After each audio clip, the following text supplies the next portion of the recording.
से निकलने का वाहिद हल इंतखाबात हैं। हकीकी आज़ादी मार्च आज रवा। हम आयत के मुताबिक अगर आप उसको ये रिपोर्ट दे दें तो मैं आपको 3-4 सीटें दे दूंगा। मौलाना हाँ साहब, वो जो रिमोट हमें दे दे और वो जो नीली पीली चैनल है वो लगाए। जाओ शबाज। हम ऐसा टीवी देखते ही नहीं जिसका रिमोट हमारे हाथ में ना हो। और यहाँ पे कोई 2 नंबर ही नहीं चलेगी। और हम कोई गुलाम है जो आप रिमोट मांगे हम दे दें?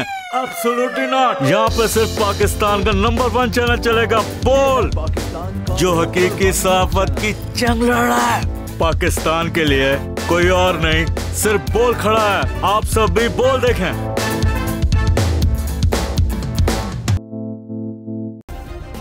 सब्सक्राइब करें और बेल दबाएं ताकि कोई खबर रह न जाए।